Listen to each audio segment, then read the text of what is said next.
सवालात का सिलसिला शुरू करते हैं। हज़रत मुफ्ती साहब क़िबला की बारगाह में सबसे पहला सवाल ये है कि क्या क़ज़ा सिर्फ़ फ़र्ज़ नमाज की पढ़नी है या सुन्नत और नफ़ल की भी क़ज़ा पढ़नी है? सबसे पहले तो ख्याल ये रखा जाए जिसके ज़िम्मे भी क़ज़ा नमाजें बाकी हैं कि आइंदा के हवाले से अपना ज़हनो दिमाग ये बना लें कि आइंदा अब हमें मुकम्मल तौर से नमाजों की पाबंदी का लिहाज और ख्याल रखना है। आइंदा कोई भी नमाज जानबूझ करके हमारी छूटने ना पाए, इसकी मुकम्मल तौर से पाबंदी करने की कोशिश करनी है। तो सबसे पहले तो ये एक जहन हर आकिल बालिग मुसलमान का बनना चाहिए। अब ये है कि पीछे की जो नमाजें छूट चुकी हैं, जिनकी क़ज़ा करना बाकी है, तो उनके हवाले से सवाल किया गया है कि फर्ज नमाज ही की क़ज़ा करनी है या सुन्नतों और नवाफिल की भी क़ज़ा करनी है। तो याद रखें कि जो नमाजें आपकी छूटी हुई है, जिनकी क़ज़ा आपको करनी है, तो उनके बारे में शरीयत ने ये ज़ाब्ता कानून बताया है कि 5 वक्त की नमाजों में जो फर्ज नमाजें हैं, नंबर 2 जो वित्र वाजिब नमाज है, बस इन्हीं की क़ज़ा करना जरूरी है, इन्हीं की क़ज़ा करने का हुक्म है। बाकी सुन्नतों की क़ज़ा, नवाफिल की क़ज़ा करने की कोई जरूरत नहीं है। सिर्फ 5 फर्ज नमाजें और एक वित्र वाजिब, इस तरीके से एक दिन की कुल 6 नमाजें हैं जिनकी क़ज़ा करना हम पर जरूरी है। फज्र की सुन्नतों के हवाले से एक खास मसला ये बताया गया है कि अगर किसी को फज्र की 2 रकात सुन्नतें पढ़ने का मौका नहीं मिल पाया, मस्जिद में नमाज पढ़ने के लिए आए, अब कंडीशन ये है कि अगर 2 रकात सुन्नत पढ़ने जाएंगे तो इमाम साहब सलाम फेर देंगे, फर्ज नमाज मुकम्मल हो जाएगी, जमात में शरीक नहीं हो पाएंगे। अब इसकी बुनियाद पर क्या हुक्म है कि 2 रकात सुन्नतों को छोड़ करके सीधा फर्ज की जमात में शामिल होना है।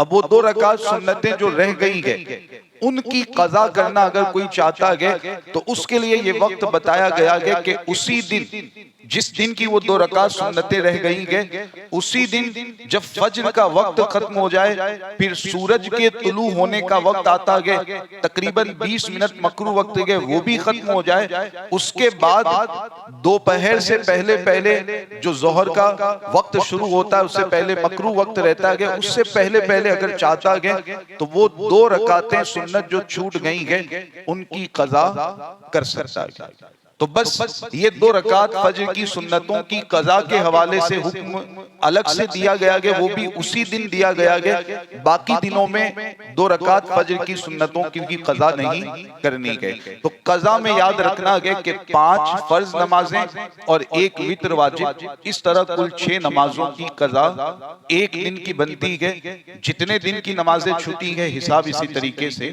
लगा दिया जाएगा। माशाअल्लाह। हज़रत, अगर किसी की बहुत सी नमाज़ें क़ज़ा हो गई हैं तो उन बहुत सारी नमाज़ों को अदा करने का कोई आसान तरीका क्या है? आम तौर पर तो क़ज़ा करने का तरीका वही है जो हम नमाजें अदा करते हैं, यानी 4 रकात फर्ज पढ़ते हैं तो पहली रकात में सना, फिर औज़ु बिल्लाह बिस्मिल्लाह, फिर सूरह फातिहा, फिर कोई सूरत मिलाते हैं, रुकू में 3 मरतबा तस्बीह, सजदे में 3 मरतबा तस्बीह। तो जनरली जो हम नमाज पढ़ते हैं, जब क़ज़ा करेंगे उस कंडीशन में भी उसी तरीके से क़ज़ा करने का हुक्म रहता है। लेकिन अगर कोई बंदा ऐसा है कि बहुत सालों की नमाजें उसे क़ज़ा करनी है, 5 साल की नमाजें किसी की क़ज़ा करने की बाकी है, 10 साल की नमाजें बाकी है, इस तरह बहुत सालों की नमाजें अगर उसको क़ज़ा करनी है और वक्त उसके पास इतना होता नहीं है, तो आसानी के तौर पर फुक़हाए किराम ने कुछ चीजें बयान की हैं कि उनको फॉलो करते हुए वो जल्दी जल्दी अपनी क़ज़ा नमाजों को अदा कर सकता है। जैसे मिसाल के तौर पर रुकू सजदे में 3-3 मरतबा तस्बीह आमतौर पर हम पढ़ते हैं, ऐसा ही तो होता है ना भाई? आप लोग ज्यादा मरतबा पढ़ते हैं क्या? तो बोला करें, 3-3 मरतबा ही तस्बीह पढ़ते हैं, तो आम तौर पर ये होता है। अब ज्यादा नमाजें अगर किसी को क़ज़ा करनी है तो एक आसानी के तौर पर ये बताया गया है कि 3 मरतबा तस्बीह पढ़ने की जगह पर 1 मरतबा तस्बीह पढ़ ले, रुकू सजदा दोनों हालतों। तो एक आसानी ये बताई गई है। दूसरी आसानी ये बताई गई है कि तीसरी और चौथी रकात जो फर्ज की होती है, वितर वाजिब की बात नहीं है, फर्ज की तीसरी और चौथी रकात में सूरह फातिहा आमतौर पर हम पढ़ते हैं, ऐसा ही तो होता है। तो सूरह फातिहा की जगह पर 3 मर्तबा सुबहान अल्लाह सुबहान अल्लाह सुबहान अल्लाह 3 मर्तबा तीसरी और चौथी फर्ज की जो 2 रकातें हैं उसमें इस तरह पढ़ ले और फिर रुकू में चला जाए। तो तीसरी चौथी रकात में 3 मर्तबा सुबहान अल्लाह कह लेगा सूरह फातिहा की जगह पर। तो ये एक और आसानी बताई गई है। ये किन के लिए? जिनकी ज्यादा नमाजें कज़ा हो चुकी हैं और वक्त उनके पास नहीं है, वो अदा करना चाहते हैं कि जल्दी से हमारी नमाजें जो कज़ा है वो अदा हो जाए, और हम ये चाहते हैं कि जल्दी से फिर हम बरी जिम्मा हो जाए। तो ऐसे लोगों के लिए गए एक और आसानी मैं बता दूं, आखिरी कायदे में 3 चीजें पढ़ते हैं, अत्तहियात, दुरूद इब्राहिम और दुआए मासूरा। 3 चीजें पढ़ी जाती है। ज्यादा कदा नमाजें जिसकी बाकी है उसके लिए एक आसानी ये बताई गई है कि अत्तहियात पढ़ने के बाद दुरूद इब्राहिम दुआए मासूरा दोनों पढ़ने की जगह पर मुख्तसरन एक दुरूद पाक पढ़ लें, अल्लाहुम्मा सल्ली अला सय्यिदिना व मौलाना मुहम्मदिन व अला आलिही व सहबिही वसल्लम। मुख्तसर इस तरह दुरूद पाक पढ़ लें, अल्लाहुम्मा सल्ली अला सय्यिदिना व मौलाना मुहम्मदिन व अला आलिही व सहबिही व बारिक वसल्लम। इतना पढ़ लेगा, उसके बाद वो सलाम फिर दे। दुरूद इब्राहिम मुकम्मल, दुआए मासूरा मुकम्मल न पढ़े तो भी चल सकता है। तो ये एक आसानी और फुक़हाए किराम ने बयान फरमाई है। तो ये उन लोगों के लिए जिनकी ज्यादा नमाजें कज़ा है और वो चाहते हैं कि हम बरी जिम्मा जल्दी से हो जाए, कज़ा नमाजें हम जल्दी से अदा कर लें, उनके लिए आसानियां बताई गई है। तो इस तरह आसानी पर अमल करते हुए भी अपनी नमाजों की कज़ा जरूर आदमी को कर लेनी चाहिए, वरना इन नमाजों के हवाले से सवाल अल्लाह की बारगाह में पूछा जाएगा।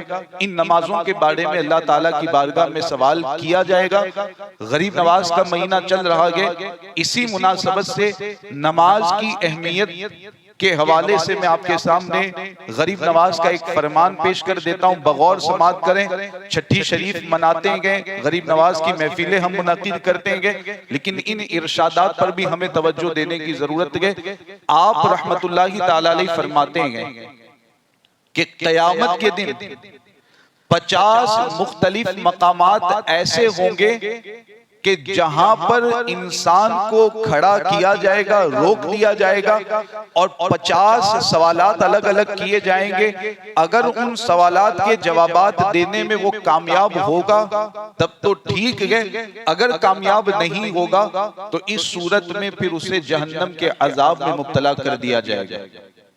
कितने मकामात? 50 अलग अलग मकामात पर आदमी को रोक करके सवालात किए जाएंगे। सबसे पहले मकाम पर जो आदमी को रोक करके सवाल पूछा जाएगा वो ईमान के बारे में सवाल पूछा जाएगा कि तू दुनिया से ईमान लेकर के आया, ईमान तेरे पास है कि नहीं।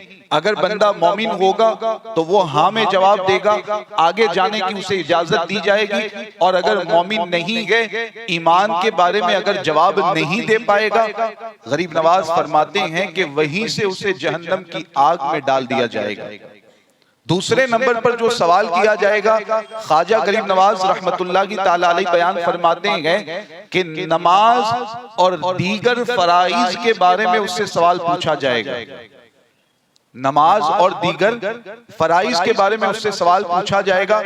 अगर वो उन सवालात के जवाब, उन सवाल के जवाब में कामयाब होता है तो फिर वो बंदा, उसको आगे जाने की इजाजत दे दी जाएगी। अगर कामयाब नहीं हो पाता है तो इस कंडीशन में उसे फिर जहन्नम के अजाब में मुब्तला कर दिया जाएगा।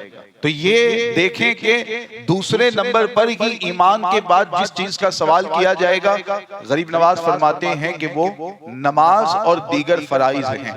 तो इसलिए हमें चाहिए कि हम नमाजों की पाबंदी करें, ख्वाजा गरीब नवाज हो या गौसे पाक हो या मखदूम पाक हो, किसी भी बुजुर्ग से अपना कनेक्शन अगर हमें मजबूत करना है तो सबसे पहले जरूरी अम्र यह है कि हम शरीयत के अहकाम और शरीयत के मसाइल पर पाबंदी से अमल करें, तभी हमारा कनेक्शन अल्लाह के औलिया से मजबूत होगा और फिर उस वास्ते से हम अल्लाह की बारगाह तक पहुंच सकते हैं।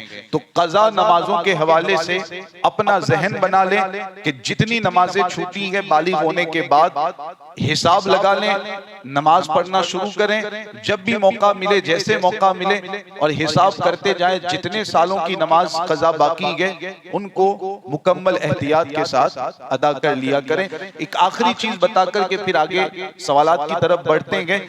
एक आसान तरीका हमारे उलमा ने यह भी बयान किया कि पहले आप नमाज के पाबंद नहीं थे, अब आप नमाज के पाबंद बन गए हैं, 5 वक्त की नमाज पाबंदी से अदा करते हैं। तो 5 वक्त की नमाजों में जो सुन्नते गैर मुअक्कदा नमाजें हैं, कौन सी नमाज? जैसे मिसाल के तौर पर अस्र में 4 रकात जो सुन्नतें हैं वो सुन्नते गैर मुअक्कदा, ईशा में जो 4 रकात सुन्नतें हैं वो सुन्नते गैर मुअक्कदा। तो जो सुन्नते गैर मुअक्कदा नमाजें हैं, नंबर 2 जो नफल नमाजें हैं जैसे जोहर की 2 रकात, मगरिब की 2 रकात, ईशा में 2-2 करके 4 रकात, ये नफल नमाजें हैं। तो फुकहा और उलमा ने ये बताया गया कि इन सुन्नते गैर मुअक्कदा और नवाफिल की जगह पर अपनी जो कज़ा नमाजें आपके जिम्मे बाकी है उन्हीं नमाजों को आप अदा करते रहिए। अस्र की नमाज पढ़ने के लिए आप आए, 4 रकात सुन्नतें गैर मुअक्कदा की जगह आप ये करें कि जो पहले की आपकी नमाजें छुटी हुई गए उन नमाजों की कज़ा करने की नियत से आप 4 रकात पढ़ लें। अस्र की कज़ा की नियत से, ईशा की कज़ा की नियत से, इस तरह 4 रकात अदा कर लें। मगरिब में 2 रकात है तो फज्र की 2 रकात की कज़ा की नियत से वो नफल पढ़ने की जगह फज्र की कज़ा पढ़ लें। तो इस तरह जो सुन्नतें गैर मुअक्कदा और नफल नमाजें हैं उनकी जगह पर कज़ा नमाजें पढ़ता जाएगा तो एक आसानी पैदा हो जाएगी, रोजाना की नमाजें भी अदा होती रहेंगी और पीछे की जो कज़ा नमाजें हैं वो भी अल्लाह के फजल से अदा होती रहेंगी। तो ये तरीके हैं, अपना माइंडसेट अगर आदमी बना ले, अपनी सोच बना ले तो फिर अल्लाह तबारक व तआला आसानियां पैदा फरमा देता है। सुभान अल्लाह, सुभान अल्लाह। अगर हज़रत किसी की पिछली ज़िंदगी में बहुत सी कज़ा नमाजें रह गई, अब उसका इंतकाल हो गया, तो उसके इंतकाल के बाद क्या उनकी नमाजों का फिदिया दिया जा सकता है? अगर देना चाहें तो दे सकते हैं। वारिसीन औलाद भाई बहन अगर इस्तिताअत रखते हैं, हैसियत रखते हैं तो देना चाहिए, देंगे तो अल्लाह के फजल से ये उम्मीद है कि जो नमाजें छोड़ने का गुनाह उनके जिम्मे आया था अल्लाह ताला चाहे तो इस फिदिये के बदले, उन नमाजों के बदले में उसकी पकड़ न की जाए, उनको माफ कर दिया जाए। अल्लाह चाहे तो अल्लाह के फजल से ये उम्मीद है। तो फिदिया देना चाहिए। वारिसीन में जो भी हैसियत रखता है, जो भी लियाकत और जो भी इस्तिताअत रखता है वो फिदिया अदा करें तो बहुत मुनासिब है। अब फिदिया क्या होता है? तो फिदिया एक नमाज का फिदिया सदक़े फित्र की मिकदार होता है। रमजान में सदक़े फित्र हम अदा करते हैं कि नहीं? कितने गेहूं हिसाब में लगाए जाते हैं?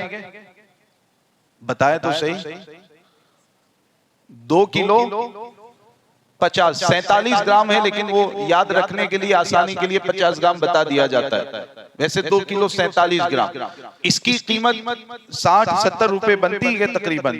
तो ये जो हम सदक़े फित्र निकालते हैं, एक नमाज का फिदिया इतना होता है। अब दिन भर में 5 फर्ज नमाजें हैं और 1 वित्र वाजिब, तो एक दिन की नमाजों का फिदिया अगर देना है तो 6 सदक़े फित्र की मिकदार एक दिन की नमाजों का फिदिया बनेगा।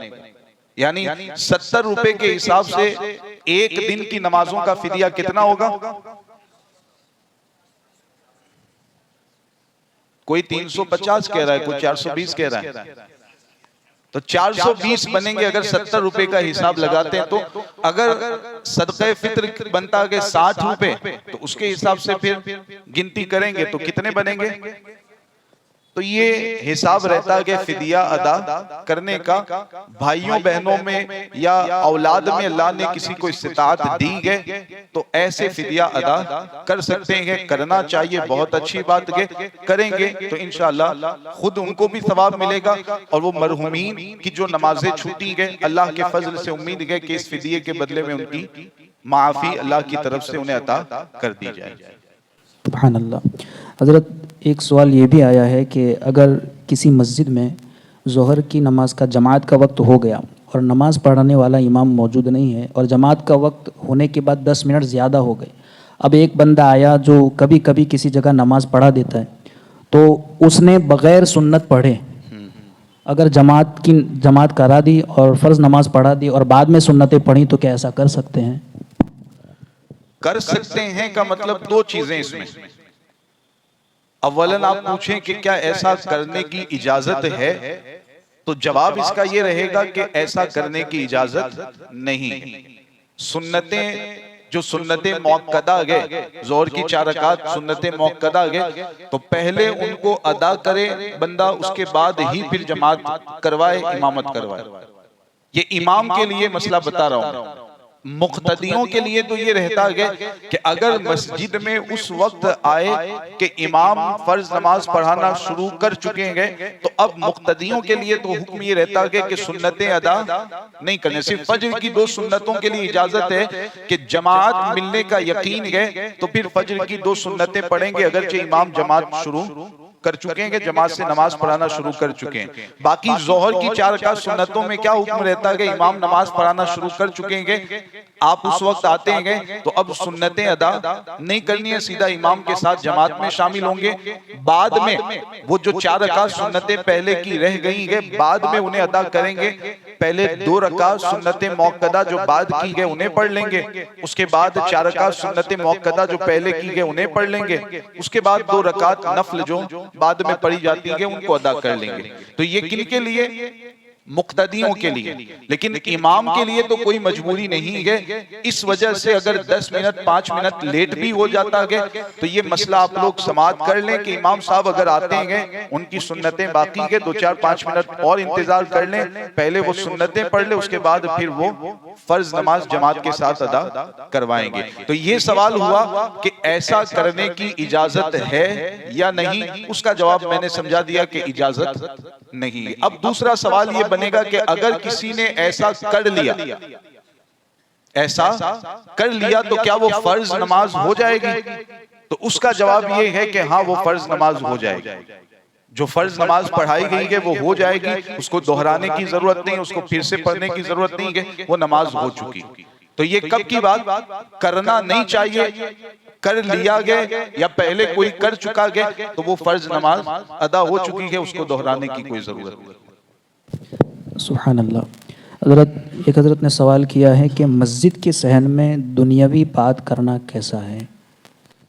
मस्जिद के सहन के हवाले से आम तौर पर मैं ये देखता हूँ एक गलत तस्वुर और गलत फहमी और मिसअंडरस्टैंडिंग हमारे यहाँ ये पाई जाती है। समझा ये जाता है कि जमात खाना जितना गया, जैसे यहाँ पर ये जमात खाना है, तो इसके बारे में तो ये समझते हैं कि ये मस्जिद गए, ये मस्जिद का हिस्सा गए, यहाँ दुनियावी बातें नहीं कर सकते हैं, यहाँ मस्जिद के आदाब का ख्याल रखना गए। लेकिन सहन के हवाले से आम तौर पर ये एक तस्वुर पाया जाता है कि सहन को समझते हैं कि ये मस्जिद का हिस्सा नहीं है, जमात खाने का हिस्सा नहीं, या तो दुनियावी बातें भी हो सकती है, जैसे करना चाहे, जैसा करना चाहे, इजाजत है, कोई हरज नहीं है।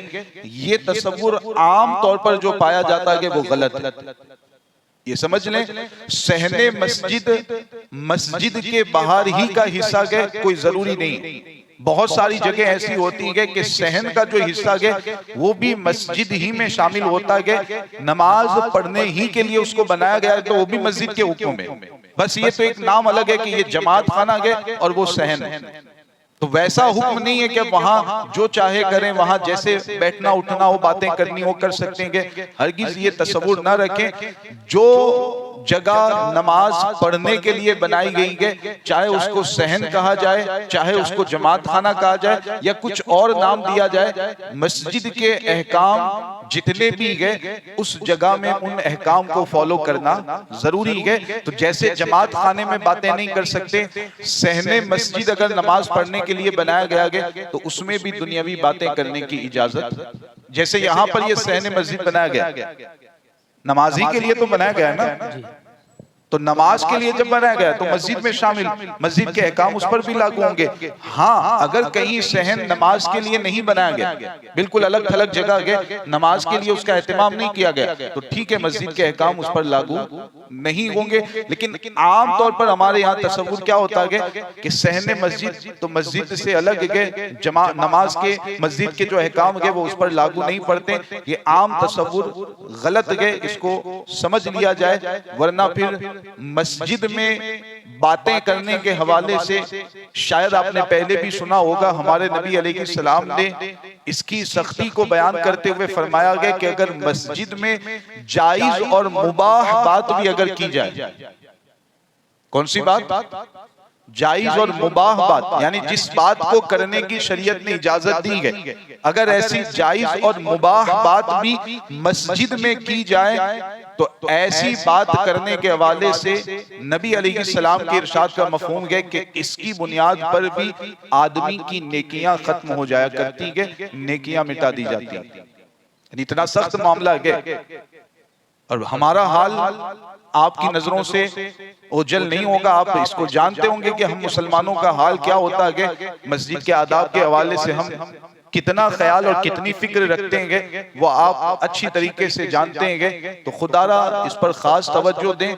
बिलखुसूस कुछ ऐसे मौके रहते हैं कि जहां हम मस्जिद के अहकाम का ख्याल नहीं रखते। मिसाल के तौर पर निकाह खानी मस्जिद में रखी गई होती है ना, निकाह खानी की महफिल मस्जिद में। अब उसमें मैंने अक्सर ये देखा गया कि निकाह खानी की महफिल में लोग आएंगे मस्जिद में, तो अब ये तसव्वुर जहन में रहता ही नहीं कि हम मस्जिद में हैं और मस्जिद के अहकाम हमें फॉलो करने। नमाज के लिए आएंगे, बयान की महफिल में आएंगे तो समझेंगे कि हम मस्जिद में गए, हमें बातें नहीं करनी, हमें खामोशी से बैठना है। लेकिन वही निकाह खानी की महफिल में अगर हैं तो फिर ये तसव्वुर जहन से निकल जाता है कि मस्जिद के अहकाम को हमें फॉलो करना है। फिर बातें भी हो रही होती हैं, हंसी मजाक भी कर रहे होते हैं, आपस में एक दूसरे से बातें चल रही है, गुफ्तगू कर रहे हैं। ये वो मौका है कि जिस पर हमें तवज्जो देने की जरूरत है। अइम्मा हज़रात, उलमा हज़रात से मैं गुजारिश करूंगा कि जब भी निकाह की महफिल मस्जिद में रखी जाए, आप खुसूसी तौर पर पहले ये ऐलान कर दें कि मस्जिद में बैठने के आदाब को फॉलो करना इस वक्त भी वैसे ही जरूरी है जैसे नमाज के लिए मस्जिद में हम हाजिर होते हैं, उस वक्त अहकाम को फॉलो करना हमारे लिए जरूरी होता है। तो ये ऐलान करेंगे तो हो सकता है बहुत से लोग मुतनब्बे हो जाएं और फिर उसमें मस्जिद के आदाब की खिलाफ वर्जी करने की वजह से एक सुन्नत काम के लिए, एक मुस्तहब काम के लिए आएंगे और गुनाह अपने नामे अमाल में लिखवा कर जाएंगे, बल्कि नेकियां खत्म करवा करके जाएंगे। तो ये एक मौका होता है। दूसरा एक मौका, मस्जिद में जब कुछ न्याज का एहतमाम होता है, वैसे उम्मी तौर पर मशवरा दिया जाता है कि मस्जिद में न्याज का एहतमाम न करवाएं। शबे कद्र में, शबे बारात में कोशिश रहे कि मस्जिद, सहने मस्जिद के बाहर ही उसका एहतमाम हो तो अच्छा है। अगर बिलफर्ज सहने मस्जिद में कहीं कुछ न्याज का एहतमाम है तो उसमें भी बहुत जरूरी है कि हम मस्जिद के अहकाम को फॉलो करें। तीसरा मौका रहता है जब मस्जिद की सफाई करने की बारी आती है, तो सफाई के मौके पर भी हम ये भूल जाते हैं कि हम मस्जिद के अहकाम को फॉलो नहीं कर रहे होते। चीखना, चिल्लाना, हंसी मजाक करना, दुनियावी बातें करना, ये उस मौके पर भी पाया जाता है। तो जब भी मस्जिद में आए एहतिकाफ की नियत कर लें और अहकाम मस्जिद को जरूर फॉलो करें, वरना गुनाह में मुब्तला होंगे, नेकियां खत्म होंगी और अपने नामे अमाल में गुनाह लिखवा करके जाएंगे। माशाअल्लाह। हज़रत, एक सवाल ये आया है कि अगर कोई शख्स अपनी बीवी को मेहर अदा करना बाकी रखे और बाकी रहते हुए ही बीवी का इंतकाल हो जाए तो अब वो मेहर कैसे अदा किया जाएगा? इस सूरत में जो बीवी का छोड़ा हुआ माल, बीवी ने जो भी माल छोड़ा है, तो अब शरीयत का हुक्म क्या रहता है कि उसके जो वरसा है, वारिसीन जो उसके हैं उनमें तकसीम करेंगे, यानी शौहर का हिस्सा होता है, औलाद में बेटा बेटी है उनका हिस्सा होता है, उस बीवी के माँ बाप अगर गए उनका हिस्सा होता है, औलाद या बाप अगर नहीं गए तो भाई बहनों का हिस्सा होता है। तो ये जो हिस्सा तकसीम किया जाता है जिसको वारसाई कहते हैं, वर्षा में हिस्सा तकसीम करना कहते हैं, तो वो जो मेहर की रकम बाकी है उसे भी बीवी के छोड़े हुए माल में मिला दिया जाए। जैसे 10,000 मेहर की रकम बाकी है, बीवी ने 2 तोला सोना बीवी छोड़ करके गई, 5 तोला चांदी छोड़ के गई, इन सबको तकसीम करना है तो वो 10,000 भी उसमें मिला दिए जाए। अब शरीयत के हिसाब से वरासत के जो उसूल ज़वाबित बताए गए उसके मुताबिक औलाद का जितना हिस्सा उन्हें दिया जाए, माँ बाप का जितना हिस्सा उन्हें दिया जाए, और शौहर का जितना हिस्सा बनता है वो उसको वरासत के उसूल के मुताबिक दिया जाएगा। तो वो जो मेहर बाकी है छोड़े हुए माल में उसको मिला और फिर वरासत के उसूल के मुताबिक माल की तकसीम कर दी जाए। हजरत, अगर किसी ने शराब की हालत में बीवी को 3 तलाक दे दी और जब वो होश में आया लेकिन बीवी ने उसे बताया नहीं, यहाँ तक कि 4 महीने गुजर गए और 4 महीनों के बाद बताया कि तूने मुझे नशे की हालत में 3 तलाक दे दी थी, तो अब क्या हुक्म है उनके लिए? अपनी मर्जी और अपनी खुशी से अगर कोई नशा करता है, चाहे वो शराब पिए या कोई और चीज, अगर अपनी मर्जी अपनी खुशी से कोई करता है तो इस सूरत में जो नशे की हालत में तलाक दी जाएगी वो तलाक वाक़े हो जाएगी, वो तलाक पड़ जाएगी। मसला समझ में आ रहा है? जब उसने अपनी मर्जी से नशा किया था शौहर ने और फिर उसने तलाक दी, उसी हालत में तो तलाक पड़ गई। बीवी उसको बताए कि ना बताए, वो तलाक तो पड़ चुकी है, 3 तलाक दे चुका था तो तीनों तलाक हो गई। अब बीवी ने नहीं बताया तो ये उसका जुर्म है, वो गुनहगार होगी। उसको बताना चाहिए था ताकि हस्बैंड वाइफ के तौर पर वो जो दोनों रहते थे वो अलग हो जाए, और अब उनका चूंकि निकाह बाकी नहीं रहा तो बीवी पर उससे अलग होना भी जरूरी था। तो तीनों तलाक हो गई। तलाक की जो इद्दत होती है वो इद्दत भी शुरू हो जाएगी। अगर वो इद्दत खत्म होती है तो शरीयत के एतबार से इद्दत पूरी हो गई। अब दोनों मुकम्मल तौर से अलग हो जाएंगे। बीवी का न बताना और उसके साथ बीवी की तरह रहना, वाइफ की तरह रहना, ये सख्त गुनाह का मामला है, उस पर तौबा जरूरी होगी। अल्हम्दुलिल्लाह। हजरत, एक भाई ने सवाल ये किया है कि उनका एक मेडिकल स्टोर है और वो अपने मेडिकल स्टोर में अंग्रेज़ी दवाई भी रखते हैं और आयुर्वेदिक दवाइयाँ भी रखते हैं, मगर कुछ आयुर्वेदिक दवाइयाँ ऐसी हैं कि जिनके बारे में उन्हें कन्फ्यूज़न है कि इसमें नजिस चीज़ें मिलाई गई है, तो ऐसी चीज़ों का बेचना या ऐसी दवाइयों का बेचना कैसा है? दवाइयों में एक तो अल्कोहल की मिलावट भी कुछ हद तक होती है, कुछ दवाइयों में मखसूस किस्म की, और इस तरह की जो चीजें आप बता रहे हैं उनकी भी मिलावट रहती है। फिर भी हमारे फुकहा और उलमा ने चूंकि आम तौर पर इसका इस्तेमाल होने लगा तो बहुत पहले इस बात की इजाजत थी कि ऐसी दवाइयों को इस्तेमाल भी कर सकते हैं और ऐसी दवाइयों को बेच भी सकते हैं। तो इस्तेमाल भी जायज़ है, बेचना भी जायज़ है। जैसा एक हजरत ने सवाल ये किया है कि बीवी से हम बिस्तर होने के बाद अगर हमल ठहर जाने का ख़तरा है और इस वजह से उसने 72 घंटे वाली गोली मेडिकल स्टोर से लेकर खिला दी, तो क्या वो खिलाना जायज़ है? इस तरह का अमल न किया जाए, उसकी जगह पर जो दूसरे तरीके बताए गए हैं उन तरीकों का इस्तेमाल करके अगर चाहते हैं कि प्रेगनेंसी ना हो, हमल न करार पाए, तो उन तरीकों का इस्तेमाल कर लें। और इस्लाम में अबॉर्शन कराने की क्या इजाज़त है? अबॉर्शन करवाना, इसमें तफसील रहती है कि अगर 4 महीने का हमल हो चुका है, प्रेगनेंसी हो चुकी, 4 महीने हो चुके प्रेगनेंसी को, तो अब तो किसी सूरत में अबॉर्शन करवाने और बच्चा गिराने की इजाजत नहीं है। किसी सूरत में इसकी इजाजत नहीं देते जब तक बच्चा जिंदा है। हाँ, अगर बच्चा मर चुका है तो अब तो किसी भी तरह उसको पेट में से निकाला जाएगा, वो पेट चीर करके या कोई और तरीका अपना करके। लेकिन जब तक उसके अंदर जान बाकी है, रूह बाकी है, जिंदा है, 4 महीने की जब प्रेगनेंसी हो गई तो अब तो किसी तरीके से, किसी हालत में, किसी सूरत में अबॉर्शन करवाने की इजाजत नहीं दी जा सकती। 4 महीने अगर प्रेगनेंसी को नहीं हुए तो मखसूस सूरतों में मखसूस लोगों के लिए अबॉर्शन की इजाजत रहती है। अब उसके लिए आप किसी मुफ्ती साहब से राब्ता करेंगे, आपकी कंडीशन क्या, हालत क्या, आप उसको बताएंगे तो फिर वो आपको मसला बताएंगे कि आपके लिए इजाजत है या नहीं। जनरली मैं इसको नहीं बताता ताकि कोई गलत मतलब न समझ ले, गलत फायदा न उठाए। मखसूस सूरतों में मखसूस लोगों के लिए 4 महीने प्रेगनेंसी होने से पहले इजाजत है। जिसका मसला पेश आता है कि वो मुफ्ती साहब से, किसी आलिम दीन से राब्ता करें, इंशाअल्लाह वो आपको शरई हुक्म समझा देंगे। इंशाअल्लाह, सुभान अल्लाह। हज़रत किसी शख्स का कारोबार बड़ा है, जैसे कि तेल का कारोबार है, तो अगर वो जब कम रेट रहता है उस वक्त तेल का बहुत बड़ा जट्ठा स्टॉक कर लेता है और 2 महीने 3 महीने गुजरने के बाद जब दाम बढ़ता है उसके बाद उसे मार्केट में लाता है, तो ऐसा स्टॉक करना की इजाज़त है या नहीं?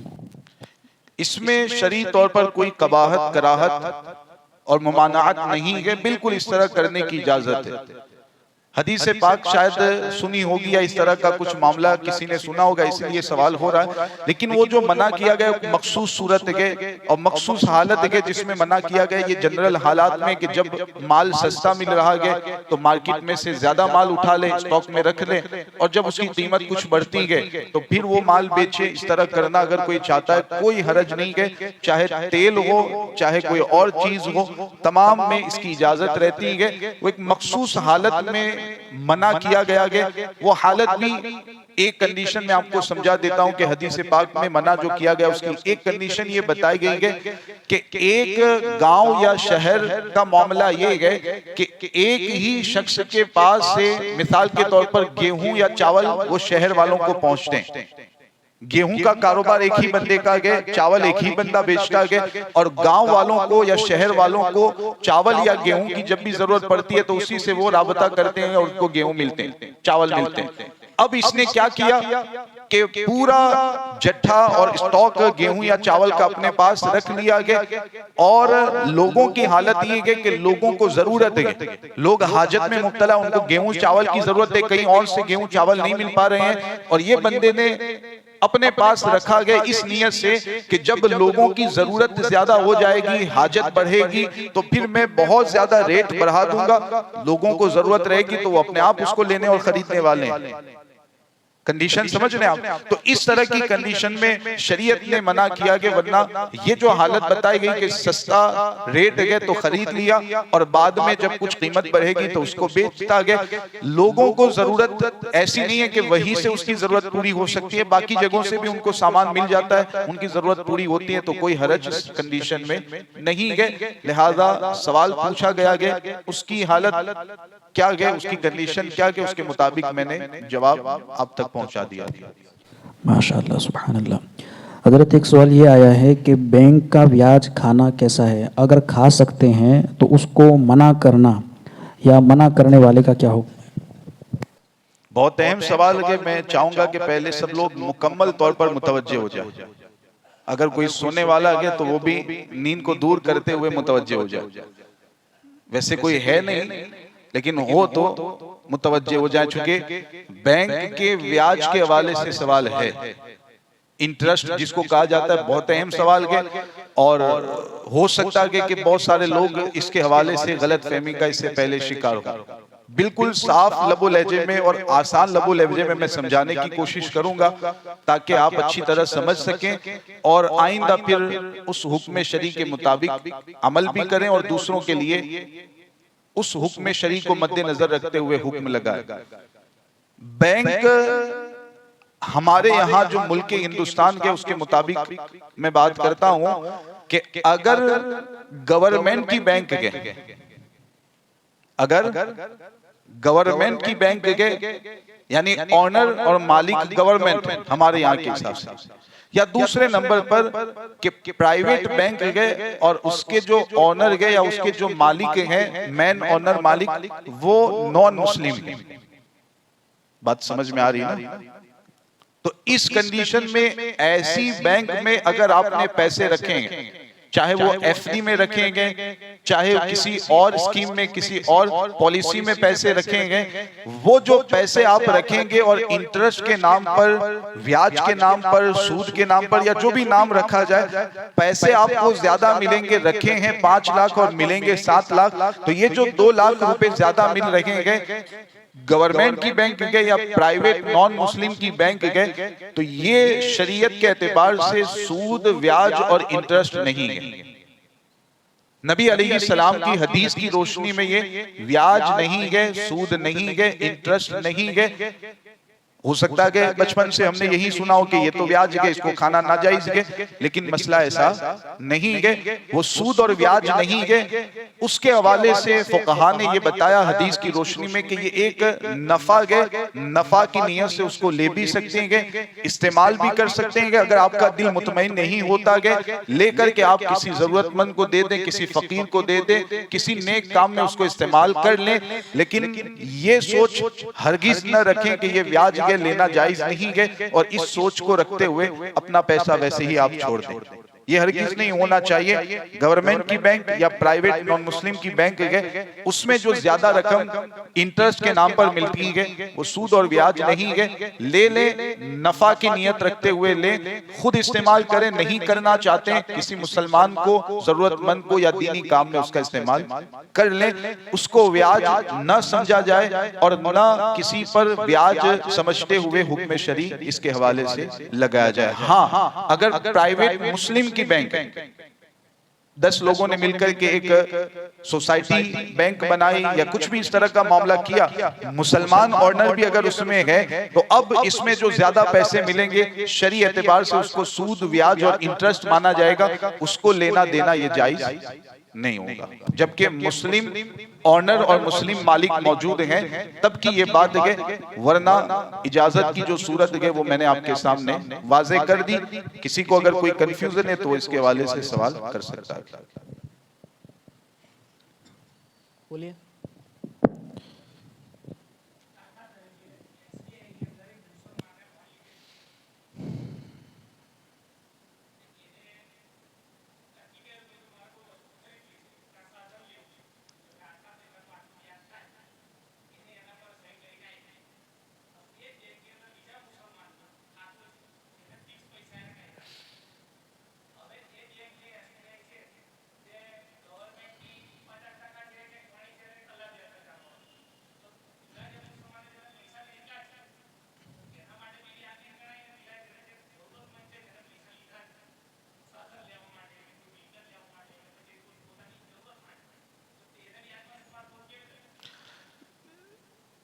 सबसे पहले तो ये गुजराती भी मैं अल्लाह के फजल से बोल सकता हूँ, लेकिन उर्दू ही बोल रहा हूँ।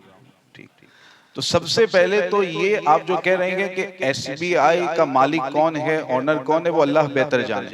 अल्लाह तो अल्लाह यकीनन जानने वाला है, लेकिन हमें भी इसका इल्म रहता है कि आप एसबीआई बैंक के हवाले से बुनियादी मालूमात अगर ले लेंगे किसी भी जगह से, तो आपको पता चलेगा कि ये गवर्नमेंट की बैंक है या प्राइवेट अगर गए तो उसके मैन ऑनर कौन गए, मैन मालिकान कौन गए, उसकी भी डिटेल सब मौजूद रहती है। तो ये तो एक चीज आपने जो बताया उसके हवाले से मैंने वजाहत कर दी कि कौन सी बैंक गवर्नमेंट की है, कौन सी प्राइवेट है, ऑनर कौन है, ये तमाम मालूमात मिल जाती है अगर आप थोड़ी सी रिसर्च करें तो। नंबर 2, आपका जो कंफ्यूजन है उसको मद्देनजर रखते हुए ही हमारे उलमा फुकहा ने ये मसला बयान किया गया। तो आप जो कहना चाह रहे हैं कि एक बंदे ने लोन ली है, वो मुसलमान गए, और दूसरा बंदा उसी बैंक में एफडी करवा करके जायद रकम उसको दी जा रही है, तो ये जब होगा तो क्या अब इस कंडीशन में भी वो एफडी करवाने वाले मुसलमान के लिए जायद रकम लेना जायज है, जिसको सूद या ब्याज के नाम पर दिया जाता है? तो बिल्कुल जायज है। अब इसकी वजह क्या है, इसका सबब क्या है, वो तफसील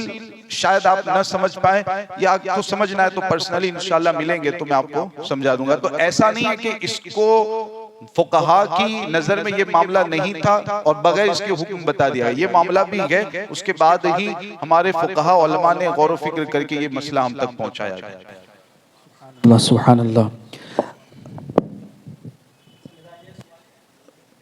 माइक में पूछ लीजिए कि बैंक में ऐसी मतलब ऑफ़र होती है कि जो हर महीने 500 रुपये या 1000 रुपये जमा करवाएंगे 25 साल तक या 30 साल तक, तो आपको 30 साल के बाद इतने लाख रुपए मिलेंगे। मिसाल के तौर पर 30 साल तक वो बंदा जमा कराता है, हर साल 10,000 रुपये, तो 30 साल के 3 लाख हो जाएंगे। अब 3 लाख की जगह 30 साल के बाद उसको 10 लाख मिलेंगे। ये ऑफर बैंक की तरफ से होती है, तो इस तरह लेना जायज़ होगा या क्या होगा? पहले ही मैंने जवाब बता दिया कि किसी भी स्कीम में आप पैसा रखें, चाहे एफडी हो, चाहे एलआईसी हो, या ये पॉलिसी जो आप बता रहे हैं वो हो, तमाम सूरतों में गवर्नमेंट की बैंक या प्राइवेट नॉन मुस्लिम की बैंक गए तो बिल्कुल ये जो ज्यादा रकम मिलेगी वो लेना भी जायज होगा। हाँ, ऐसी कोई पॉलिसी ना हो कि जिसमें आपके पैसे डूब जाने का या आपको नुकसान होने का अंदेशा हो। अगर ऐसी कोई पॉलिसी है तो फिर वहां आपको तफसील बतानी पड़ेगी, फिर एक आलिम या मुफ्ती आपको जवाब देगा। आपके पैसे डूबने नहीं चाहिए या आपको नुकसान। 3 लाख जमा किए हैं तो 3 तो मिलने ही मिलने, 3 की जगह 5 मिलेंगे, 10 मिलेंगे, 20 मिलेंगे, यानी नुकसान आपका नहीं है। तो कोई भी स्कीम हो, चाहे नाम उसका कोई भी रख दिया जाए, इजाजत उसकी रहेगी। सुभान अल्लाह, सुभान अल्लाह। हज़रत, एक सवाल ये आया है कि जैसे अगर किसी इंसान ने एक ज़मीन का सौदा किया और सौदा करने के बाद बाना खत के तौर पर उसने कुछ रकम 50,000 के करीब करीब अगर दे दी, अब उस ज़मीन का सौदा उसने 20 लाख में किया है, अब उस शख्स को कोई दूसरा आदमी मिल रहा है जो उसे 25 लाख दे रहा है, तो जो बाना खत के तौर पर 50,000 दे चुका है वो शख्स अभी पूरी रकम नहीं दी है, उसके बावजूद क्या ये ज़मीन 25 लाख वाले को बेच सकता है?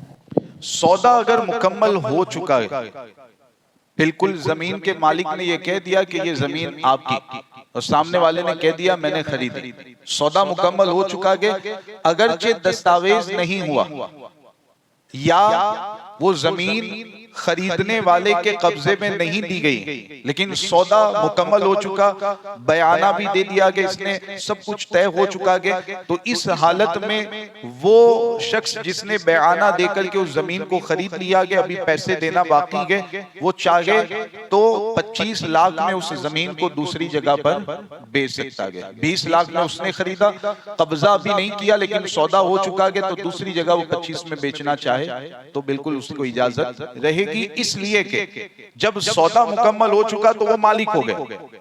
जब मालिक हो गया तो उसे इख्तियार है कि उसको 25 लाख में बेचे या 5 लाख में बेचे, कोई हरज नहीं है, सौदा मुकम्मल हो चुका है। और दूसरी चीज कि जिससे खरीदा गया उसी के हाथ में नहीं बेच रहा, जिससे खरीदा अगर उसी के हाथ बेचता, 20 में खरीदा 25 में बेचता तो इसमें खराबी आएगी, लेकिन जिससे खरीदा गया उसके हाथ में नहीं बेच रहा बल्कि किसी और तीसरे बंदे के हाथ में बेच रहा है, तो कोई हरज नहीं है। इधर 20 लाख में लिया, अभी पैसे नहीं दिए गए, कब्जा कर लिया या कब्जा नहीं किया, दोनों कंडीशन में सौदा मुकम्मल हो गया तो मालिक हुआ। अब वो 25 लाख में किसी थर्ड पार्टी को बेचना चाहे बिल्कुल इजाजत है, कोई हरज नहीं। सुभान अल्लाह, सुभान अल्लाह। हज़रत, एक सवाल ये है कि अगर किसी बाप के 4 बेटे हैं और चारों बेटे अलग अलग कारोबार करते हैं, और वो चारों बेटों में 2 बेटे ऐसे कि जिनका कारोबार बड़ा है, 2 बेटे ऐसे हैं कि जिनके कारोबार में आमदनी कम है, तो बाप की वरासत में से हिस्सा बराबर चारों को दिया जाएगा या कुछ कम ज़्यादा होगा? चारों जब अपना प्राइवेट कारोबार कर रहे हैं, पर्सनल कारोबार कर रहे हैं, अपना अलग से इनका कारोबार है, तो किसी की इनकम कम है, किसी की ज्यादा है, इससे बाप की वरासत तकसीम होने पर कोई असर नहीं पड़ेगा। ऐसा नहीं कि जिसकी इनकम ज्यादा है उसको कुछ कम हिस्सा मिले, जिसकी इनकम कम है उसको ज्यादा हिस्सा मिले, ऐसा बिल्कुल नहीं है। वरासत तकसीम करने का जो मामला रहेगा उसमें जो शरीयत ने तरीका बताया गया उसी को फॉलो करना है। 4 बेटे हैं, चारों को बराबर बराबर दिया जाएगा, इनकम के कम ज्यादा होने से उस पर कोई फर्क नहीं पड़ेगा। हाँ, अगर कोई लड़का जिसकी इनकम ज्यादा है वो ये कह रहा है कि अपनी मर्जी अपनी खुशी से कि 10 लाख मेरे हिस्से में आते हैं लेकिन मैं 5 लाख लेता हूं, बाकी 5 लाख आप तीनों भाई ले लें, वो अपनी मर्जी से कह रहा है, अपनी खुशी से कह रहा है। मैं 2 लाख लेता हूं, बाकी 8 लाख आप 3 भाई तकसीम कर लें, अल्लाह ने मुझे बहुत दौलत से नवाजा है, मेरी इनकम अच्छी खासी है, मुझे कोई खास जरूरत नहीं है, आप तीनों रख लें, मैं 2 लाख ले लेता हूं, 5 लाख लेता हूं। तो ऐसा अगर कोई अपनी मर्जी से करता है कि कुछ अपने हिस्से में से ले ले, बाकी माफ कर दे या बाकी भाइयों को दे दे, तो ऐसा करने की इजाजत है, कर सकता है कि बंदा ऐसा, लेकिन ये नहीं है कि इनकम के हिसाब से हिस्सा के अंदर कमी बेशी की जाए, ऐसा बिल्कुल नहीं है। सुभान अल्लाह। हज़रत, वालिद साहब ने अपनी ज़िंदगी में किसी बेटे को कह दिया कि ये मकान तुम्हारा है, लेकिन कब्ज़ा नहीं दिया तो क्या हुक्म है, और अगर दस्तावेज़ कर दिया तो क्या हुक्म है?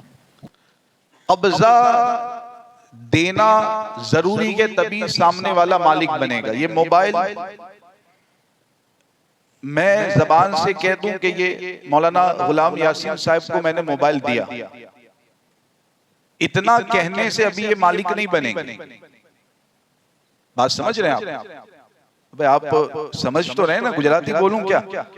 तो ये कहने से मालिक नहीं बनेंगे। कब तक? जब तक मैं इनके कब्जे में मोबाइल नहीं देता। अब कब्जे में देने के लिए क्या है, या तो मैं इनके हाथ में मोबाइल दे दूं, इनके जेब में रख दूं, या इनके सामने मैंने मोबाइल रख दिया। इस तरह के अगर वो लेना चाहते हैं तो बिल्कुल आसानी से ले सकते हैं। तो ये तमाम सूरतें हैं कि माना जाएगा जिनमें कि मैंने इनके कब्जे में मोबाइल दे दिया। तो जब कब्जे में देंगे तो मालिक बनेंगे, सिर्फ जबान से कहना काफी।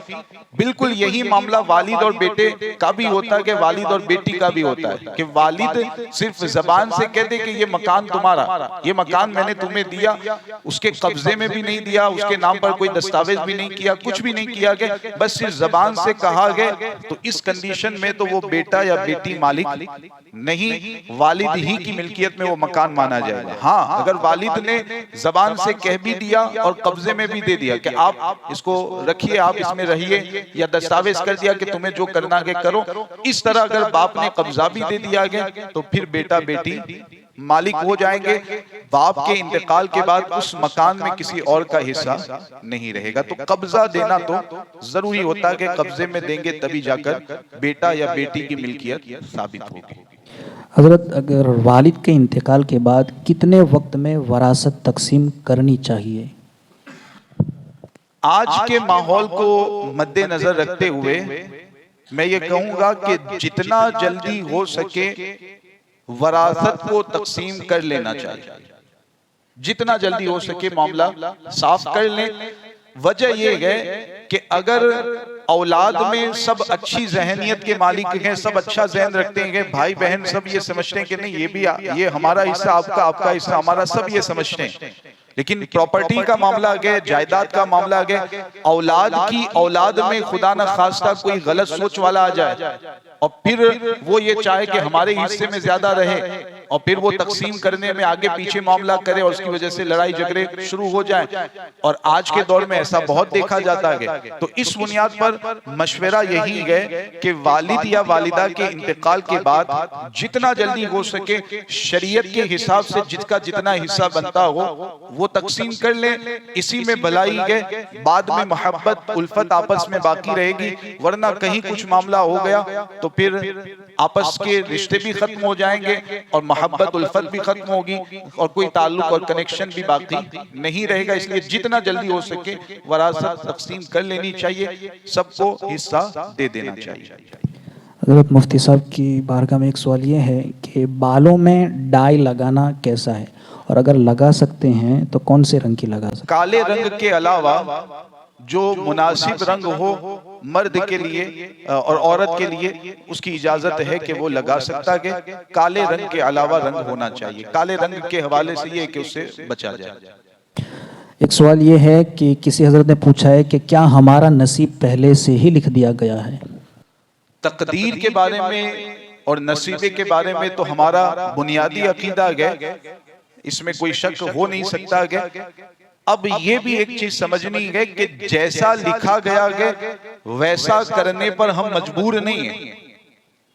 अल्लाह तबारक व ताला को पहले से इल्म था कि हम क्या करने वाले हैं। मिसाल के तौर पर किसी की उम्र 60 साल की है तो 60 साल की उम्र पूरी अल्लाह ताला की नजर में पहले ही से गए कि वो क्या करेगा क्या नहीं करेगा, सब कुछ अल्लाह ताला के इल्म में गए। तो अल्लाह के इल्म में था, उसी के मुताबिक तकदीर में लिख दिया गया है। लिखने की वजह से बंदा मजबूर नहीं हो गया है कि हम अब वैसा करना ही पड़ेगा, बल्कि हम जैसा करने वाले थे अल्लाह ताला ने पहले अपने इल्म अज़ली से जान लिया और वैसा लिख दिया। तो तकदीर पर ईमान रखना ये तो बुनियादी अकायद में से एक अकीदा है और इसमें कोई शक शुबहा किसी मुसलमान को नहीं होना चाहिए। सुभान अल्लाह। मुफ्ती साहब की बारगाह में एक सवाल ये भी अर्ज़ है कि तकबीर ऊला हासिल करने का शरई हुक्म क्या है? फ़र्ज़ है, वाजिब है, सुन्नत है? तकबीर उला जानते हैं किसे कहते हैं? अब उसको हासिल करने का तरीका आप पूछ रहे हैं और तकबीर उला ही यहाँ तो मालूम है। वसीम भाई जानते होंगे, बताएं।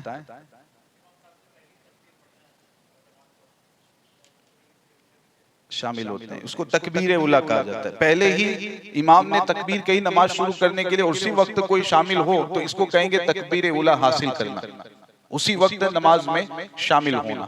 तो ये फर्ज और वाजिब या जरूरी तो नहीं है कि अगर कोई पहली तकबीर के वक्त नमाज में नहीं पहुंच सका तो अब वो जमाती में शामिल नहीं हो सकता, उसकी नमाज भी सही नहीं होगी। ऐसा तो कोई फर्ज वाजिब जरूरी नहीं है। हाँ, अलबत्ता इसकी फजीलत बहुत हदीसों में बयान की गई है कि अगर तकबीर ऊला के साथ यानी पहली ही तकबीर कहते हुए बंदा इमाम के साथ नमाज में शामिल हो जाए तो उसको बहुत ज्यादा सवाब हासिल होता है। उसकी फजीलतें बयान की गई है, ये मुस्तहब, बेहतर और अच्छा अमल है, इसमें कोई शक नहीं।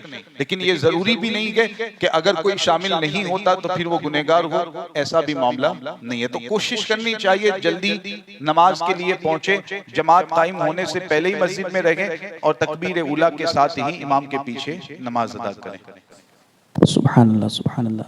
हज़रत, किसी बंदे की आदत है कि वो जमात से नमाज पढ़ता ही नहीं, तो क्या ऐसा बंदा नमाज जुमा या जुमा की इमामत कर सकता है? जमात से नमाज पढ़ता ही नहीं, अगर कोई उज़्र और मजबूरी नहीं है, मिसाल के तौर पर मस्जिदें गांव में शहर में मौजूद है और ऐसे इमाम नमाज पढ़ाने वाले भी हैं कि जो सही तौर पर इमामत करवा सकते हैं, इमाम बन सकते हैं, शरीयत के एतबार से इमाम बनने की लियाकत उनमें मौजूद है। यहाँ भी फिर मैं अर्ज कर दूं, कोई पर्सनली इसको न लें, न पर्सनली इसको समझें, जनरल मसला बयान किया जा रहा है, ये मुझ पर भी लागू पड़ेगा, हर बंदे पर ये मसला लागू पड़ेगा, इसको फॉलो करना मुझ पर भी जरूरी है, हर एक के लिए जरूरी है। तो शरई मसला समझ लें कि जमाअत के साथ नमाज पढ़ना चूंकि वाजिब है, अगर कोई उज़्र और मजबूरी नहीं है तब की बात है, तो बगैर उज़्र और मजबूरी के कोई जमात से नमाज नहीं पढ़ता। कोई मजबूरी नहीं है, कोई उज़्र नहीं है, जमात से नमाज नहीं पढ़ता, पॉसिबल गए, मुमकिन गए, पढ़ना चाहे तो पढ़ सकता है, सही इमाम भी मिल जाते हैं, सब कुछ मामलात हैं। तो ऐसी हालत और सूरत में अब अगर कोई जमात से नमाज नहीं पढ़ेगा तो वाजिब को छोड़ने की वजह से गुनहगार होगा। सीधी बात है, वाजिब है नहीं करता है तो वाजिब को छोड़ने वाला गुनहगार होता है। तो ऐसे शख्स को पहले तो यही समझ लेना चाहिए कि वाजिब को क्यों मैं छोड़ रहा हूं, ये समझ लेना चाहिए। ऐसे शख्स को अपनी इस्लाह खुद कर लेनी चाहिए। हाँ, अगर कोई मजबूरी है, कोई वाकई उज़्र है तो फिर अलग बात है, उज़्र और मजबूरी हो तो एक अलग चीज होती है। तो इमामत जो करवा रहा है उसको उसके हवाले से यही है कि वो खुद गौर कर लें ताकि उस को इस गुनाह से हम दूर कर सकें, वो इस गुनाह से बच सके। तो कोई भी शख्स को इसके हवाले से ख्याल करें। सुभान अल्लाह। हज़रत, एक सवाल ये है कि निकाह करना अहले सुन्नत के बाहर, यानी अहले सुन्नत के बाहर निकाह कर सकते हैं या नहीं? इजाजत नहीं है, आप अहले सुन्नत में से है तो अहले सुन्नत ही से निकाह करें। क्या शादी के बाद अगर शौहर तिजारत की गर्ज से किसी बैरूनी मुल्क गया और 2, 4, 5 साल के बाद कुछ महीनों के लिए आता है तो इस तरह बीवी को छोड़कर उससे जाने की इजाज़त है? नहीं करना चाहिए। इस तरह इतना लंबा अरसा अलग थलग रहना ये शरन मना है, इससे बचना चाहिए।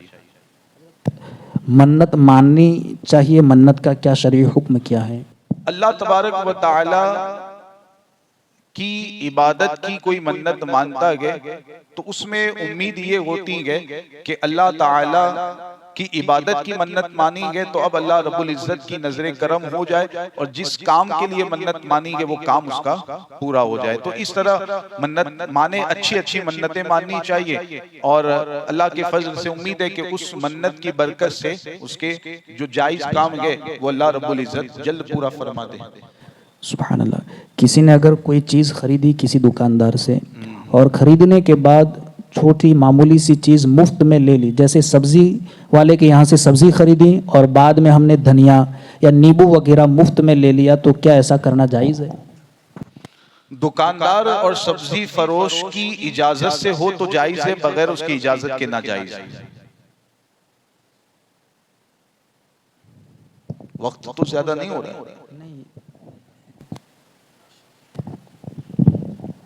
आप सुन तो रहे ना, सुन तो नहीं मार गए? अच्छा, मुफ्ती साहब के बारगाह में मेरा एक सवाल ये है कि कोई शरई मुसाफिर है और शरई मुसाफिर तो उसको खबर है कि शरई मुसाफिर पर गलती से उसने मुकम्मल नमाज अदा कर दी, 4 रकात और वित्र की, तो वही अदा करनी है। पर फिर कुछ दिनों के बाद उसे याद आया कि वहाँ मुझे कसर करनी थी और कसर की नहीं है उसने, तो जब वो घर आके वो क्या करेगा? उस नमाज को कसर अदा करेगा? और जो वित्र वाजिब जो उसने सफ़र में पढ़ी थी, क्या फिर दोबारा उसको पढ़नी है कि जब वित्र पढ़ चुका था वो अदा नहीं करेगा?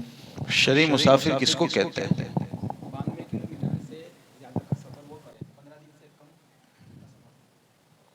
15 दिन से कम कर सकते। तो बहरहाल शरई मुसाफिर पहले तो हम समझ लेते हैं ना, अगर शरई मुसाफिर ये डेफिनेशन इसकी मालूम होगी तो मसला समझ पाएंगे, वरना फिर मामला गड़बड़ हो जाएगा। तो शरई मुसाफिर का मतलब ये होता है कि कोई अगर अपने गांव अपने शहर से सफर के लिए निकलता है, किसी काम के लिए सफर शुरू करता है और जिस जगह उसको जाना है 92 किलोमीटर या उससे ज्यादा का डिस्टेंस है, उतना सफर उसे करना है, तो ऐसे शख्स शरीयत के हिसाब से मुसाफिर होगा, इसको कहेंगे शरई सफर करना, और वो मुसाफिर हो जाएगा। जैसे यहाँ दभोई से अगर कोई सूरत जाता है तो दभोई से सूरत कितना किलोमीटर होता है? 170 किलोमीटर होता है।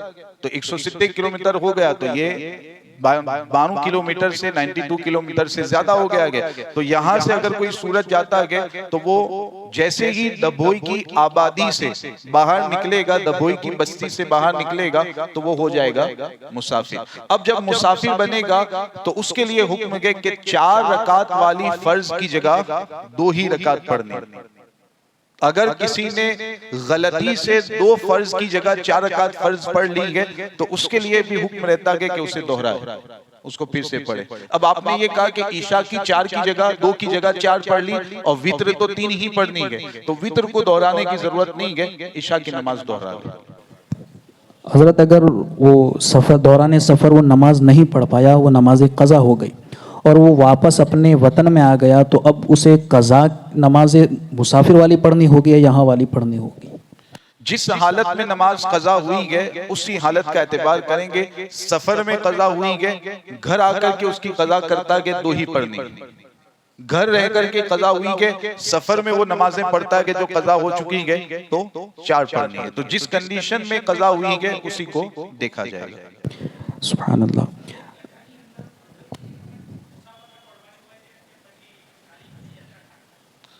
वही तो अभी मैंने समझा है।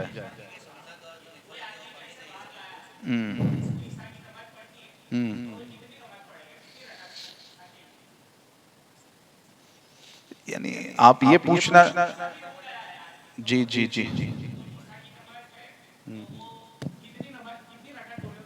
रकात पूछें नमाज ना पूछें, यानी 4 फर्ज की जगह 2 फर्ज तो उसको पढ़नी, अब उससे पहले की 4 सुन्नत, फिर वितर वाजिब, फिर 2 सुन्नत, ये सब पढ़नी है कि नहीं? इसके बारे में ये है कि वितर वाजिब तो पढ़नी ही पढ़नी है, उसमें तो कोई गुंजाइश नहीं है। सुन्नतों का मामला ये है कि अगर उसके पास वक्त है, कंडीशन हालत ये है कि उसके पास वक्त मौजूद है, तो सुन्नते मुअक्कदा जैसे घर रहते हुए पढ़ने का हुक्म रहता है, वैसे सफर में भी पढ़ने का हुक्म ताकीदी तौर पर रहेगा, पढ़ने का हुक्म रहेगा। तो सफर में अगर वक्त गए तो उस हालत में सुन्नते मुअक्कदा भी पढ़नी है। गैर मुअक्कदा और नफल का तो मामला ये है कि घर रहे या सफर में रहे, पढ़ना जरूरी तो नहीं है, पढ़े तो अच्छा है, लेकिन सुन्नते मौक़दा तो पढ़नी होती हैं। तो सफर में वक्त हो तो सुन्नते मौक़दा पढ़नी है। अगर वक्त नहीं गए, जल्दी जल्दी में जैसे सफर कर रहे हैं ट्रेन से और बिल्कुल स्टेशन पर गाड़ी रुकी है, उसी वक्त नमाज पढ़ रहे हैं, इतना वक्त नहीं है कि सुन्नते मौक़दा पढ़ सके, तो इस हालत में सुन्नते मौक़दा माफ है, उसको पढ़ने की जरूरत नहीं है। तो वक्त हो तो पढ़े, पढ़ना गए, वक्त नहीं गए तो माफ है, पढ़ने की जरूरत नहीं है। हजरत पर्सनल लोन लेना कैसा है? वो पर्सनल सवाल कर ले। जी सुभान अल्लाह। किसी ने बाइक ली और उसे गिरवी दी, या गिरवी बाइक किसी ने ली, तो उससे फायदा उठाना कैसा है? मुसलमान के पास से अगर गिरवी कोई सामान लिया गया, चाहे बाइक हो, चाहे दुकान हो, चाहे जमीन हो, चाहे मकान हो, मुसलमान के पास से अगर गिरवी लिया गया तो उसको इस्तेमाल करना नाजायज है, और ये सूद और ब्याज के जुमरे में आता है अगर मुसलमान के पास से लिया गया तो। अब इसका जो दूसरा पहलू है वो खुद ब खुद आप समझ जाएंगे कि मुसलमान नहीं है, मुसलमान है तो इजाजत नहीं, मुसलमान नहीं है तो इजाजत है। यानी जमीन का भी यही हुक्म है, घर का भी यही हुक्म है, छत का भी यही हुक्म है और फर्श का भी यही हुक्म है। सुभान अल्लाह, सुभान अल्लाह। नियाज करना जरूरी है या ज़कात देना जरूरी है? कई लोग नियाज तो करते हैं मगर ज़कात नहीं ये देते। गलत सोच है। ज़कात फर्ज है, नियाज मुस्तहब है। अगर अच्छी नीयत हो तो फर्ज जो है उसको पहले अदा किया जाए, मुस्तहब करें ना करें दोनों पहलू के करेंगे तो ठीक है, नहीं करते कोई गुनाह नहीं। तो ज़कात पहले, नियाज बाद में। कोई शख्स ऐसा है जो अकायद और नज़रियात से भी बाखबर है, अहले सुन्नत व जमात की अकायद जानता है, उसके बावजूद किसी देवबंदी के पास जाकर मसाइल या तावीज़ वगैरह करवाता है, तो ऐसे शख्स की इमामत का क्या हुक्म है? उनसे मसाइल पूछना, अगर नीयत यही है कि शरी मसाइल का इल्म उनसे हासिल करेंगे, अगर इस तरह की नीयत रखते हुए जाता है कोई बंदा कि शरी मसाइल का इल्म उनसे हासिल करेंगे, तो जाहिर सी बात है कि ये जाना ही गलत है। सुन्नी आलिम से मसला पूछा जाएगा, गैर सुन्नी से तो नहीं पूछेंगे। तो अगर ये नीयत है और वाकई इस तरह वो जा रहा है कि इल्म हासिल करना कि मुझे इस मसले के हवाले से, तो उससे जाकर के पूछूं और फिर वो जैसा बताएगा वैसा अमल करूं, तो इस तरह जाना नाजायज है। तो ऐसा शख्स गुनहगार होगा, ऐसे कोई इमाम भी नहीं बना सकते हैं। एक कंडीशन ये होती है कि मिसाल के तौर पर 4 भाई हैं, अब एक भाई ऐसा है कि जो गैर सुन्नी नहीं है, अब प्रॉपर्टी तकसीम करने का मसला आ रहा है। तो प्रॉपर्टी तकसीम करने में सुन्नी आलिम ने जो मसला बताया गया वो गैर सुन्नी उसको नहीं मान रहा है कि नहीं ऐसा हिस्सा नहीं है, मेरा हिस्सा ज्यादा रहेगा या मुझे इतना मिलेगा, वो ये कह रहा है। तो अब इसलिए किसी गैर सुन्नी के पास से फतवा ले रहे हैं, मसला पूछ रहे हैं, ताकि उसको बताया जाए कि देखो तुम जिसको मानते हो उसने भी यही मसला बताया गया, उसने भी यही हिस्सा तकसीम किया। तो इस तरह अगर पूछ रहे हैं तो ये पर्सनल कंडीशन हो गई, मखसूस सूरत हो गई। तो अगर ऐसी हालत है तो ठीक है, वरना जनरल हालत में जैसे अभी आप मसला पूछ रहे हैं, नियत आपकी ये है कि जो शरी हुक्म बताया जाएगा इंशाअल्लाह हम उस पर अमल करेंगे, यही नियत आपकी है। तो इस तरह अगर किसी गैर सुन्नी के पास जाते हैं तो ये जाना ही गलत है, ये पूछना ही गलत है, ये नाजायज है। तो ऐसा जो करेगा वो गुनहगार होगा, और ऐलानिया तौर पर ऐसा करता है तो उसको इमाम बनाने की भी इजाजत नहीं रहेगी। हजरत आपकी बारगाह में एक आखिरी सवाल ये है कि अगर किसी ने मन्नत मानी कि अगर मेरे यहाँ लड़का पैदा होगा तो मैं 5 साल के बाद या 3 साल के बाद अजमेर शरीफ जाकर के उसको छुआरों में या किसी भी मिठाई के अंदर उसको तोलूंगा, तो इस तरह की मन्नत पूरी करना ज़रूरी है?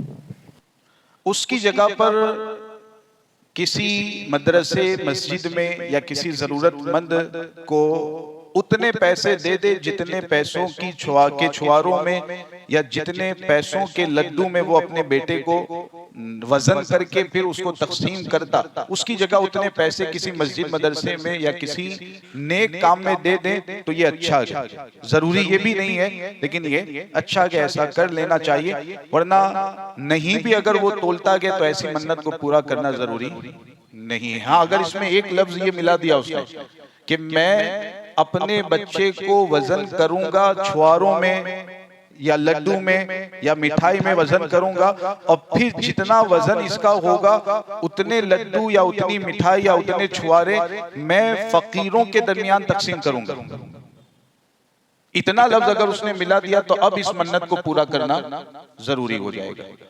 अब इसमें एक सूरत ये रहेगी कि उतने लड्डू देने की जगह उतने पैसे दे दे, उतने छुआरे देने की जगह उतने पैसे दे दे, लेकिन देना जरूर। अगर उसका वो काम होता गया या बगैर किसी काम के डायरेक्ट उसने मन्नत मानी गए और उसमें ये लफ्ज आ गया कि फकीरों को खिलाऊंगा, फकीरों को दूंगा, तो अब ऐसी मन्नत को पूरा करना जरूरी होगा। और जनरल कि ये बच्चे का जो वजन बनेगा उसके बदले में जितने लड्डू होंगे तो वो मैं तकसीम करूंगा, लोगों को खिलाऊंगा, ऐसी मन्नत के तो उसको पूरा करना जरूरी नहीं हुआ। तो लफ्ज बदलेगा तो मसला और हुक्म बदल जाएगा। इसलिए अगर किसी ने ऐसी मन्नत मानी है, उलमा मौजूद हैं, आप मसला पूछ लें, आपके जो अल्फाज होंगे उसके मुताबिक वो आपको जवाब दे देंगे।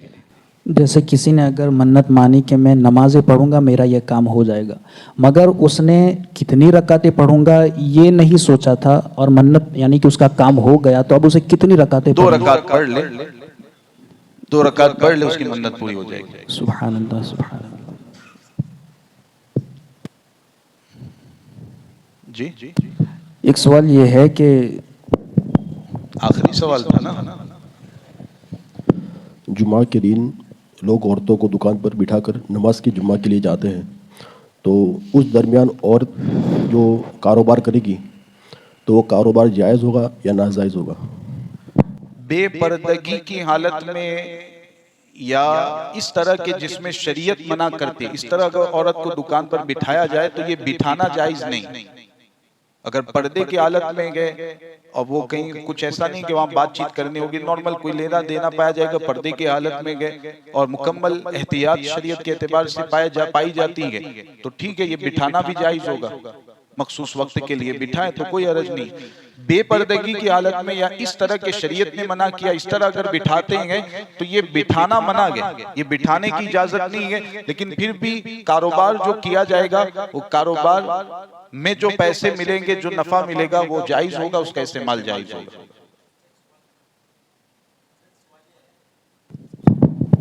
कि जो मदरसे वगैरह में बच्चे पढ़ने आते हैं तो उनके पास टोपी या इमामे वगैरह वो पहनते हैं, तो तादाद ज़्यादा होती है 200 या ज़्यादा, तो उसमें बच्चे जो भूल जाते हैं मदनी कायदे वगैरह या इमामे टोपी भूल जाते हैं मदरसे में, तो वहाँ बची हुई वो अशिया का क्या हुक्म होगा? कि वो ढूंढना पड़ेगा कि फिर कुछ और इस्तेमाल में ला सकते हैं? कौन भूल करके गए हैं उनको ढूंढ ले, देख लें और फिर उनके वालिदैन से राबता करके या तो उन्हें दे दें या वो इजाज़त दें तो दूसरों को दे सकते हैं। पूछना पड़ेगा, देखना पड़ेगा। माशाअल्लाह, अल्हम्दुलिल्लाह। और भी बहुत से सवालात हैं, मगर इंशाअल्लाह तबारक व तआला फिर आइंदा कभी जब हमारी महफिल मुनाकिद होगी तो हज़रत की बारगाह में वो सवालात अर्ज़ किए जाएंगे। सलातो सलाम के लिए खड़े हो जाएं।